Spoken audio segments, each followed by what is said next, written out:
네, 안녕하십니까. 하나투자증권에서 시용 분석을 하고 있는 김민정이라고 합니다. 예, 만나뵙게 서 반갑습니다. 귀중한 시간을 주셔서 감사하고요. 일단 코로나19와 관련해서 크레이 시장에서의 주요 이슈 그리고 향후 전망에 대한 제 생각을 짧게 말씀드리고자 합니다. 그래서 전체적인 내용은 아무래도 이제 신용 등급의 하락 기조를 말씀을 먼저 드릴 거고요. 그리고 대략적인 어떤 산업 전망 말씀드리고, 또 최근에 신용 경색 그리고 이에 따른 어떤 정책적인 대응 방안 이런 부분들을 간단히 말씀드리고, 마지막으로 기업 자금 조달 구조가 어떻게 변화가 될 수 있을지 이에 대한 어떤 저의 단상을 말씀드리도록 하겠습니다. 일단 이 원론적인 말씀입니다만은 신용 등급의 변동 요인, 이 도표를 보시다시피 등급의 어떤 저하, 신용도 저하와 개선, 기본적으로 기업들의 실적이 부진하고 또 차입금이 많아지면 당연히 신용 위험이 확대가 되겠습니다. 네, 최근에 어쨌든 코로나19로 인해서 기업들의 또 최근에 자금난까지 심화가 되면서 이 부분이 신용 위험 어떤 확대, 등급의 하방 요인이 확대가 되지 않았나 이렇게 생각을 합니다. 그 이외에도 반대로 신용도가 개선되려고 되는 어떤 방향으로 보면은 M&A를 통한 경쟁력 확보 이런 부분도 긍정적인 모멘텀이 될 것이고요. 기본적으로 영업 캐시플로우가 개선이 되면서 어떤 재무 구조가 나아지는 모습들이 긍정적인 방향입니다. 최근에 또 주식 관점에서 보면은 배당 압력이 높다라는 것도 어찌 보면은 크레딧 관점에서 부정적인 요인이 될 수 있습니다.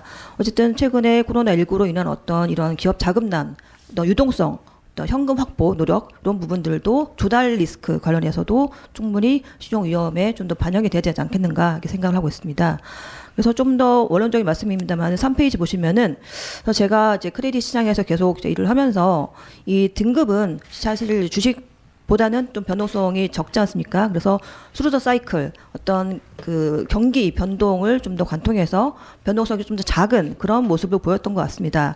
주식은 하지만 그때 경기 변동에 따라서 그때 반응하는 포인트 인 타임 이런 개념이었는데, 최근에 이 신용 등급, 회사채 등급이라든가 신용도 관련해서도 점차적으로 이제 트루 더 사이클에서 포인트 인 타임 개념으로 좀 더 하이브리드 식으로 바뀌고 있다. 따라서 신용 등급의 변동성도 조금 더 유연해지고 있다라고 생각을 합니다. 특히 국내 신평사보다는 글로벌 신평사들의 액션이 좀 더 빨라지면서 시장에 상당히 탄력적인 모습이다라고 말씀을 드리겠습니다. 그래서 이에 대한 대응이 또 필요하지 않을까라고 생각하고 있고요.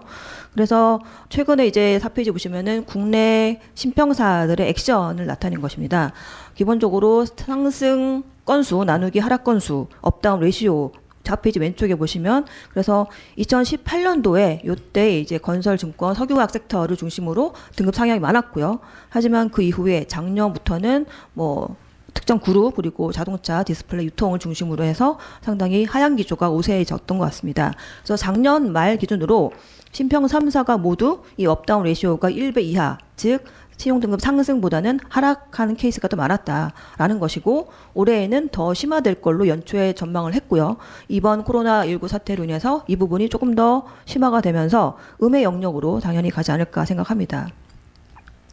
그래서 이제 이것은 최근 한 10년 정도 그 신용 등급별로 등급의 어떤 레이팅 건수라든가 등급의 비중을 나타낸 겁니다. 그래서 전체적으로 신평사들의 등급 건수가 한 380개 정도, 400개가 좀 안 되는데 증가하다가 2010년 중반대에 이제 구조조정 겪으면서 좀 감소했다가 최근에 다시 증가하는 모습이었습니다. 이 중에서 또 싱글 A급 중에서 AA로 등급 상향이 좀 많이 이루어지면서 AA급 비중이 가장 많이 높아지고 있고, 그 부분은 계속 더 높아질 것 같습니다.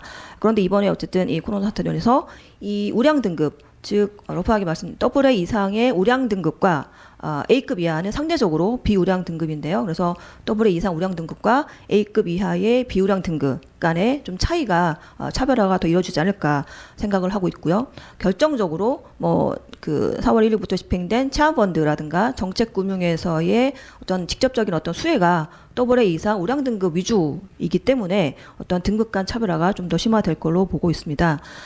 사실 더 중요한 것은 이제 레이팅 액션도 있습니다만은 향후의 등급을 보는 어떤 전망도 중요할 텐데, 신평 3사의 이런 어떤 안정적, 긍정적, 부정적 전망 수와 전체 비중을 나타낸 겁니다. 그래서 전반적으로 최근에 오히려 안정적 전망 수가 조금 증가한 부분이 있습니다. 기존에 그러니까 비안정적 등급에서 등급이 이제 조정이 되거나 또는 그 조정이 되면서 안정적 등급으로 변경된 케이스가 많았기 때문이고요. 전반적으로 가운데를 보시다시피 부정적 전망 비중이 조금씩 증가하고 있는 모습이고 신평사별로 조금씩 차이가 있습니다만은 긍정적 전망 비중은 줄어들고 부정적 전망 비중은 좀 증가하는 그런 모습이 나타나고 있고요. 향후에도 좀 더 심화될 걸로 보고 있습니다. 그래서 지금 신용평가사들이 4월, 6월 4, 5, 6월 그래서 2분기 정도 이제 정기평정 기간이고요. 요때 이제 작년도 2019년도 결산 또는 이제 그 감사 보고서를 토대로 최근의 실적 향후 전망을 이제 바탕으로 해서 등급을 정기적으로 매기고 있는데 상당히 액션이 많아지고 있고 2월 이후부터 상당히 다운그레이드 속도가 좀 가파라지고 있고 이번 2분기 정기평정 기간에 이런 부분들이 좀 더 심화가 될 것으로 보고 있습니다. 그래서 7페이지는 이런 어떤 부정적 아웃룩에 대한 현황이고요. 이 업체들을 중심으로 해서 좀 더 다운그레이드 압력이 강해질 걸로 보고 있습니다. 상대적으로 8페이지는 긍정적 전망인데 이 긍정적 전망의 케이스가 오히려 이제 좀 더 안정적 전망으로 조정이 되고 그러면서 이 긍정적 케이스는 긍정적 전망의 건수는 좀 감소하지 않을까라고 생각을 하고 있고요. 지금 대표적으로 포스코라든가 세아 같은 철강 업체들의 전망도 긍정적이었습니다만은 이제 안정적으로 전망이 다운됐습니다. 그렇다는 것은 실질적인 어떤 유효 등급 액션은 아닙니다만 부정적 전망이 좀 더 우세하다라고 생각할 수 있을 것 같습니다. 9페이지는 이제 글로벌 신평사가 작년부터 국내 기업이 발행한 외화 채권에 대한 레이팅을 정리한 겁니다. 그래서 전체적으로 일단은 SK그룹이 해외에서 레이팅을 많이 받았기 때문에 SK그룹, 텔레콤부터 해서 하이닉스 그리고 이제 이노베이션 등등 SK그룹 계열사들의 레이팅이 아웃룩이 부정적으로 변경되거나 또는 신용 등급이 다운된 케이스가 많았던 것 같고요. 그러니까 이외에도 LG화학이라든가 그리고 GS 칼텍스 그리고 다른 이마트 유통업체들 중심으로 상당히 액션이 많아지고 활발해지고 있습니다. 그래서 어찌 보면은 국내 레이팅과 그 해외 글로벌 레이팅과의 어떤 괴리가 좀 더 커지고 있고요. 이에 비해 상대적으로 국내 레이팅은 아직 변동이 크지 않습니다만은 어떤 그 민감도가 확대되는 과정에서 디커플링이 조금은 심화되고 있고 사후적으로 이번 정기평정을 전후로 해서 국내 신평사가 이 해외 신평사와의 어떤 그런 갭이 조금 더 좁혀질 수 있는 그런 가능성이 있다라고 저는 보고 있습니다.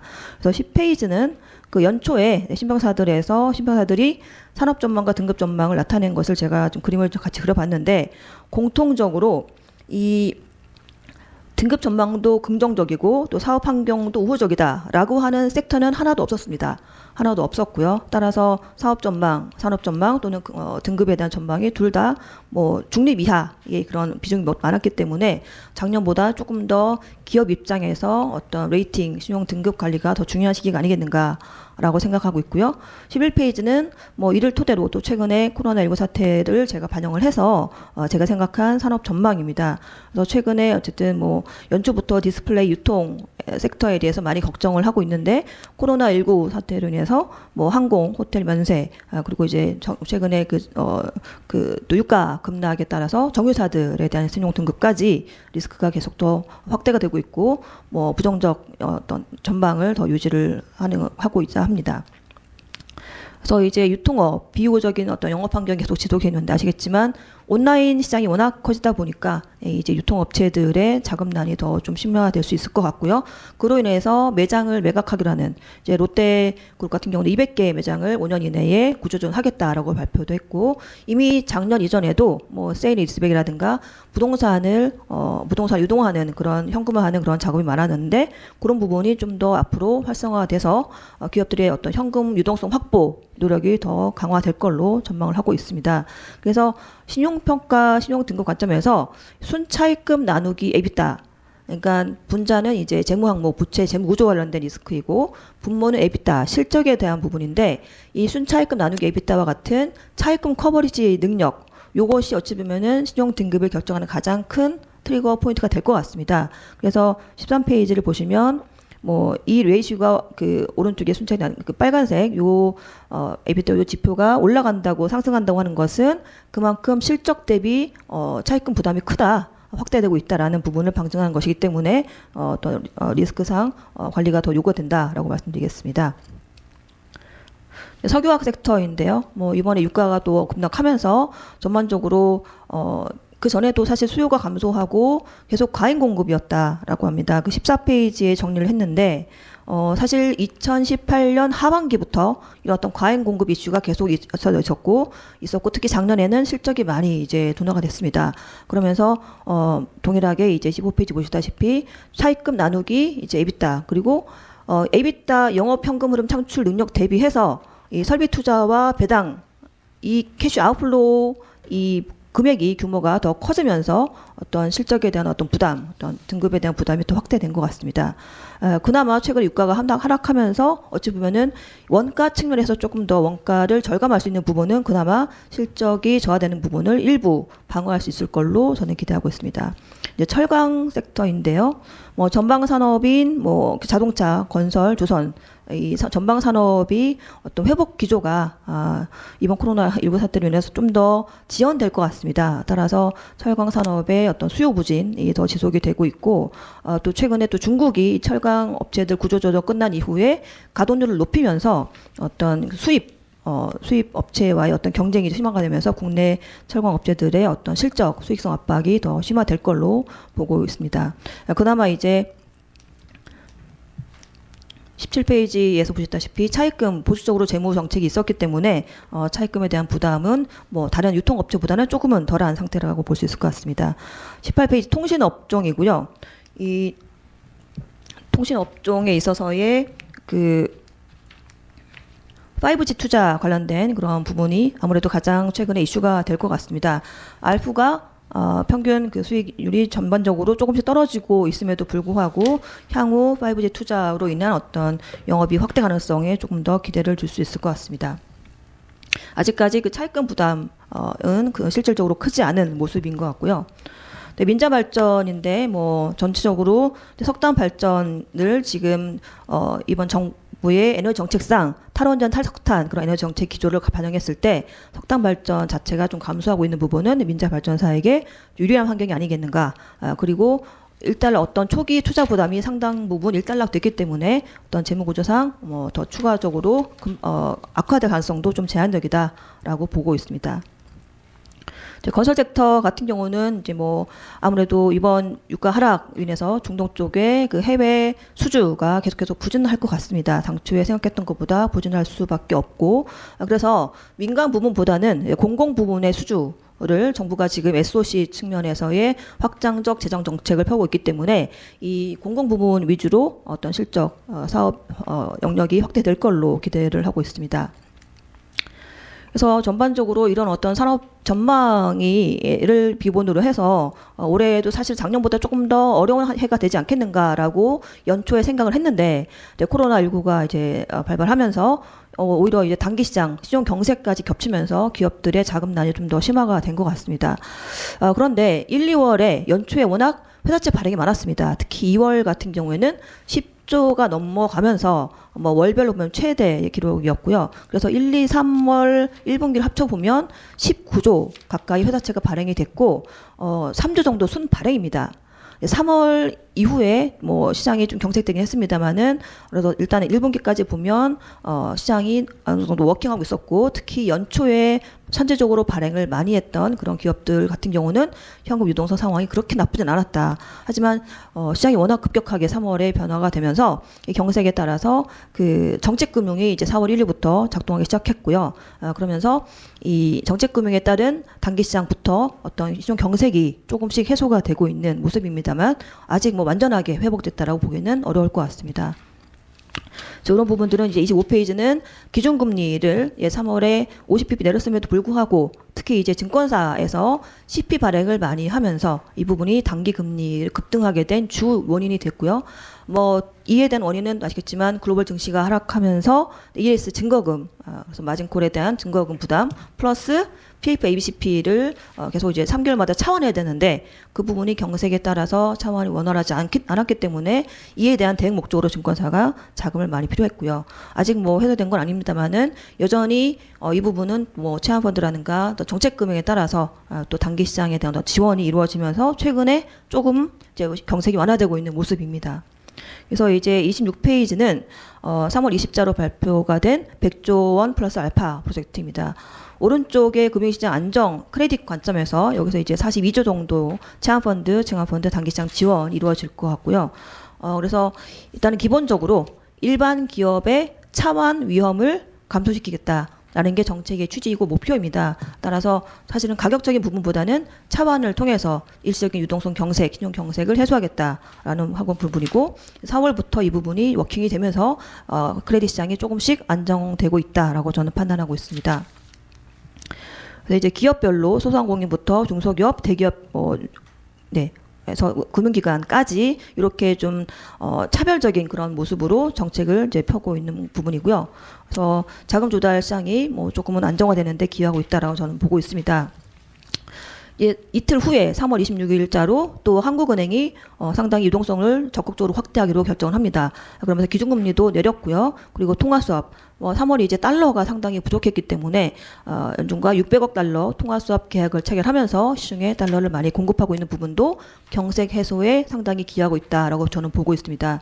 게다가 이제 증권사 증권사에 대한 어떤 그 대출 기존에는 뭐 국고통화채와 보증채 위주로만 그 담보 대출이 이루어졌었는데 이후에 특수채와 일반 은행채, 예보채 그리고 또 지난주에 나온 대책까지 보면은 증권사, 은행, 보험이 갖고 있는 회사채까지 AA 이상의 회사채까지 담보로 한원이 대출해주겠다라고 하는 부분이죠. 상당히 어찌 보면은 3월에 그 연준이 시장에 상당히 무제한 우전성 공급한 그런 부분과 상당히 일치하는 부분이 있고요.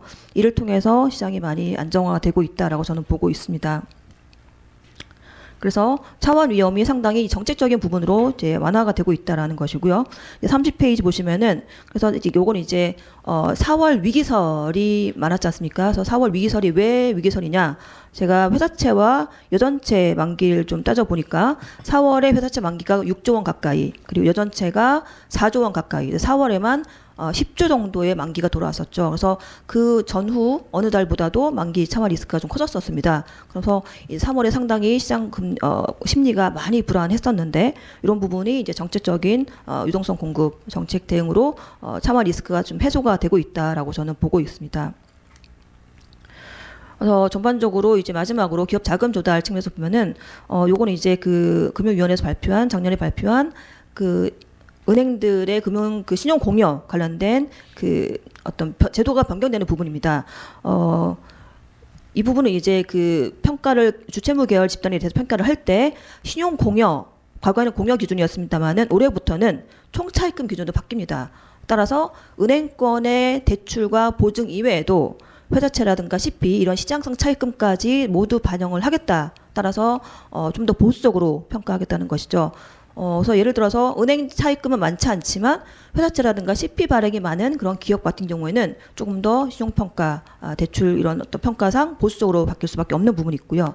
그리고 올해부터는 그 기본 평가 재무제표가 별도에서 연결 재무제표로 변경이 됩니다. 그러면서 이렇게 될 경우에는 이제 해외 진출이 많았는데 해외 계열사가 많은 기업 또는 그룹 같은 경우에는 조금 더 이 리스크가 반영이 되기 때문에 어떤 신용평가 보수적인 어떤 평가 결과가 예상이 되고 있습니다.